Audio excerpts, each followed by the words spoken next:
Hello friends, అందరికీ welcome to DR Malika mini blog. ఇక్కడ మా మమ్మీ ప్రిపేర్ చేస్తుంది రాగి లడ్డు.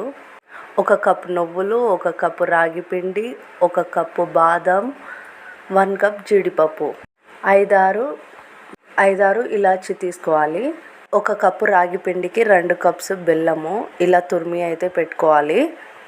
బెల్లం అయితే మిక్సీ జాడలో వేసుకొని ఇలా ఒక రౌండ్ అయితే తిప్పుకొని పెట్టుకోవాలి. దాని తర్వాత రాగి పిండికి బాగా వేయించుకుంటూ ఇంకా నెయ్యి కూడా యాడ్ చేసుకుంటూ ఇలా ఫ్రై చేసుకుంటూ ఉండాలి. దాంట్లో ఎంత నెయ్యి పెడతామో అంత టేస్ట్ అయితే వస్తుంది. బాదం మిక్సీ పట్టుకొని మనం ఫ్రై అవుతున్న రాగి పిండిలో దాంట్లో అయితే యాడ్ చేసుకోవాలి. ఇంకా నువ్వులు అది కూడా మిక్సీ పట్టి యాడ్ చేసుకోవాలి. జీడిపప్పు కూడా మిక్సీ పట్టి ఇలా అయితే ఫ్రై చేసుకోవాలి. కాలే వరకు కాదు, జస్ట్ సిమ్లో పెట్టి లైట్గా ఫ్రై చేస్తూ ఉండాలి మంచి అరోమా వచ్చే వరకు. ఇలాచి కూడా మిక్స్ పట్టుకొని దాంట్లో యాడ్ చేసుకోవాలి. లో ఫ్లేమ్లో ఇవన్నీ బాగా మంచి అరోమా వచ్చే వరకు ఫ్రై చేసుకొని దాని తర్వాత ఆఫ్ చేసుకోవాలి. వేడిగా ఉన్నప్పుడే బెల్లం కూడా యాడ్ చేసుకోవాలి.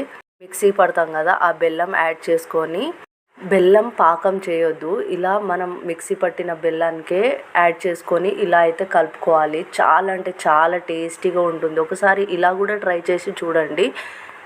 మీకు ఎలా వచ్చిందో కామెంట్ చేసి నాకు చెప్పండి. ఇలా అయితే ఉండలు కట్టుకోవాలి బెల్లం యాడ్ చేసుకున్న తర్వాత ఒక్కొక్కటిగా. చిన్నపిల్లలు కూడా చాలా అంటే చాలా ఇష్టంగా తింటారు. ఈ రాగి లడ్డులో చాలా హెల్త్ బెనిఫిట్స్ కూడా చాలా ఉన్నాయి. డ్రై ఫ్రూట్స్, నువ్వులు అన్నీ హెల్త్వే. ఇక మేమైతే నెయ్యి ప్రిపేర్ చేసుకుంటున్నాము. మిక్సీ జాడలో వేసి అది బాగా గ్రైండ్ చేసుకున్న తర్వాత ఇలా అయితే వెన్నె వచ్చేస్తుంది. నెయ్యిని వేడి చేసేటప్పుడు 2-3 ఇలాచి వేసుకుంటే చాలా రోజులు నిలువ ఉంటుంది. వీడియోని షేర్ చేయడం మర్చిపోకండి, సబ్స్క్రైబ్ చేయడం అస్సలు మర్చిపోకండి. వెళ్ళొస్తా, బాయ్ బాయ్.